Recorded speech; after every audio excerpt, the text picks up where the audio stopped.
What's up, guys? Earth First Space Later here. Because the truth about the world we live in has gotten so freaking crazy out of its mind with fear that we really need to pay attention to what's going on here and not in Never Never Land. I saw a video on Nathan Thompson's channel the other day. I'm going to try to make this quick. It was a guy speaking about taking orders and following orders, and how throughout history humans, we have this appeal to authority and we're willing to take orders. And through doing that, through having that mindset, we've had endless war after endless war and deaths, millions of people dying. And we use the excuse of, I was just taking orders to be able to justify, the ends justify the means type of mentality, and also as somehow a way to not take responsibility for our own actions. And we've got to move away from that. We've got to use our consciences when we act, and from now on we've got to really start taking responsibility and not putting it in the hands of other people. Politicians are a good example of that. But one of the things I was thinking about that was interesting was that, we get programmed. We've been programmed for so long to act and behave certain ways, and I really don't think that it's done on accident. One of the phrases that we hear our entire lives from when we were little kids to now is, "May I take your order?" Whether you work in the restaurant industry or you've just driven through a drive-through or gone to a restaurant, "May I take your order?" is ubiquitous. And it goes to show that why was that phrase chosen? May I take your order? Why don't we say things like, how could I be of service to you? What can I do for you to help you today? And we do see that in retail settings and stuff like that. But I'm just trying to make an analogy here. May I take your order is such a submissive statement. It is saying, I'm beneath you, you're above me, tell me what to do, and I will do it. And you don't really break that down consciously, it's a subconscious thing. But it is an appeal to authority, and it's how we've grown up our whole lives with it. And it just made me think about the direction that we're going as a species. Humans have just been taught to appeal to the wrong authority. We go and we try to find the authority that we can trust.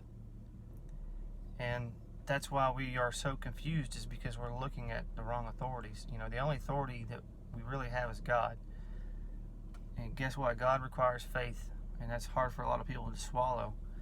But it's a lot easier once you realize that you're not beholden to any man or any person or any book or any, textbook, reference guide, teacher, school, university, all of these. You're not beholden to any of that. When you realize that God is your only authority, then you do one thing that is incredible, and that is you make the realization that you don't know what you think you know, and you become humble in this world, understanding that maybe this world and this realm that we live in isn't for understanding. Maybe it's not meant for us to understand everything. The realization of that can bring a lot of peace, and it can take away a lot of judgment and condemnation in your own life, and doing that to other people as well. This is a spiritual battle that we're in, really, with ourselves. The next step for humanity is to learn how to operate without having to give our power away to other people, like politicians, lawmakers, and the like. That doesn't mean that we don't need, to just get rid of all that stuff right now and get rid of all the police and all that stuff. That's not what I'm saying. we've got to start thinking, though, how we can work together to take care of each other, to create a world where we don't give our power away to the wrong authorities. And this is a spiritual battle, the battle of the human mind, of our corona. And so I just thought it was interesting after I watched that video, and I started thinking about what we've grown up with. Can I take your order? Can I take your order? Can I take your order? Can I take your order? And it's a robotic and it's hypnotic. And we've got to understand these things. Is it a coincidence? It was yesterday or the day before, the Surgeon General came out and said that he wants us to understand that this is going to be one of the worst weeks or couple of weeks in our lives. First of all, what's he talking about? That sounds so dangerous. Or it sounds like, there's lots of different angles here. Is it good? Is this a good thing that's happening, or is it a bad thing that's happening? Well, if it's a bad thing that's happening, that could be disastrous. It could be, we don't know. Do they know something that we don't that's going to happen? Are they going to come and round everybody up? I wouldn't think so, because they didn't come get our guns in this country. Unless they've just run out of time for whatever agenda they're trying to pull off and they're desperate. I don't know. But I know that most law enforcement wouldn't like the idea of trying to round up 300 million people that are fully armed. Some people think that this is a really good thing. Disclosure, rounding up human traffickers, the whole Q thing. I cannot put my faith in any person or thing other than my personal relationship with God. And at the end of the day, that's a personal relationship. So we don't know what's going to happen, except to watch it as it unfolds. But the Surgeon General wants us to understand. He wants that we need to listen, right? Who are we standing under? Are we standing under the Surgeon General and his authority? What about the president? Do we put all of our faith in one man, the president? I'm like a lot of other people. I hope that he's for real, but the track record and we just don't know.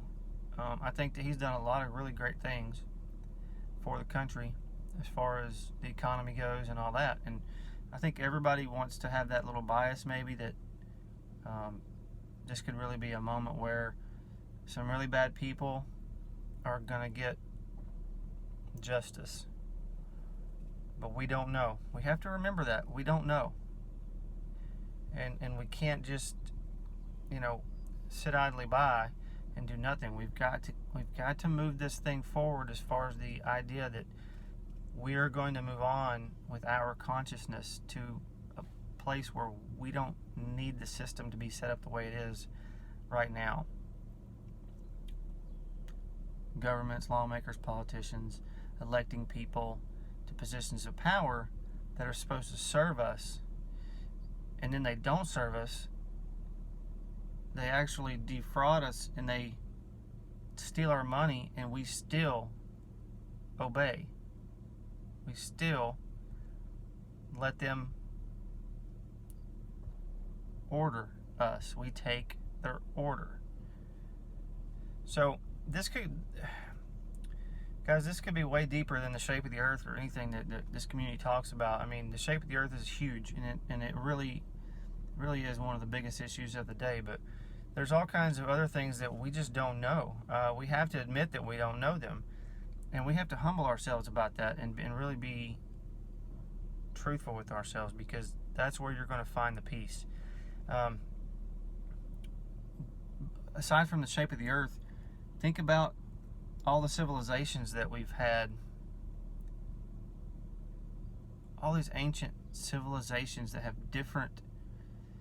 left behind different artifacts and different relics and different maps and different clocks and there's obviously been people here for a long time studying the sky clock and the sky map, and and they all depicted most of them depicted the earth as a flat stationary plane with some kind of firmament over them. But we just don't know. We don't even know right now if the date is correct. 2020, is that really the correct date? Can we verify that? Has there been in the past resets of civilizations where slates have been wiped clean and things have started over for whatever reason? I mean, people might look at the flood in the Bible as one of those resets. Again, it's things that we just can't be sure of. We don't know. We don't have access to that kind of knowledge, guys. So it's important for us to understand that we don't know. We get a lot of power from that. I mean, you can get as crazy as you want to. What if human DNA over thousands of years, if throughout these resets has been altered, you see people talking on different shows talking about seeding different kinds of human DNA into over thousands and thousands of years to make us behave certain ways or make us more subservient to authority. What if we have literally been programmed on a DNA type level to be subservient and to appeal to authority, to ignore our divine spark, which comes from the only real authority? I mean, what? We don't know. We don't know. And that's the point I'm trying to drive home, guys. We have to take what we know and just move from here. And we've got to use what we have of our conscious minds, work together and try to change our situation. We have to change it from, let me take your order, let me take your order, let me take your order. What if we said, how can we be of service to one another? Now that is totally different. How can we be of service to one another? Then we're on equal footing. We're on equal playing field. No one's more important than another person. How can we be of service to each other? How can I add value to your life? It sounds totally different, doesn't it? So, again, we elect all these people. They screw us over. We still listen to them. We still follow their orders, and we want to argue about what the truth is about who politicians are and what side they're on, the red, the blue, the gray, the whatever. And that's so old school now. We've got to move past that. And it's not going to work anymore. They've taken so much fear and sewed it into our psyches and our subconsciousness, that we're finally gonna have to start rejecting it and just operating in an entire different mental, psychological, and spiritual paradigm. So, regardless of the shape of the earth or anything else, and I tell you, guys, we've got to reject the fear and not be scared, because we're getting ready to probably have to take some really crazy orders from the government, federal, state governments. You're going to see a lot of numbers skyrocketing from COVID-19 deaths, most likely, and if they keep doing what it looks like they're going to do, I could be wrong, it could all go away tomorrow. That wouldn't be a bad thing in my mind, because I'm ready to get back to work. As many of you I know are hurting. But there's also the possibility that we could really see some crazy orders. And I'm not telling people to do anything stupid, to do anything, to go out and just disobey and put your family at risk or anything like that. I'm talking about changing the paradigm. We're going to move forward from here. This is an opportunity for us to change the paradigm and move forward outside of the fear. That's what they don't want us to do. So, be safe, don't be stupid, but get ready for some crazy orders. And the whole world the United States and the whole world right now is basically saying, can I take your order? Can I take your order? Please come save me. Please make me safe. Can I take your order? And we've got to start thinking a little bit differently. You guys are awesome. Thanks for supporting me. Supposed to be a pink moon tonight, so if anybody can get out there and film the pink moon, I'm going to try to do it myself if the sky looks clear enough. We'll see. I'm going to take my Nikon P900 and set it up and see if I've got a clear sky and see if I can look at that pink moon. So thanks guys, you guys have a great one. I'll talk to you in the next video. Peace.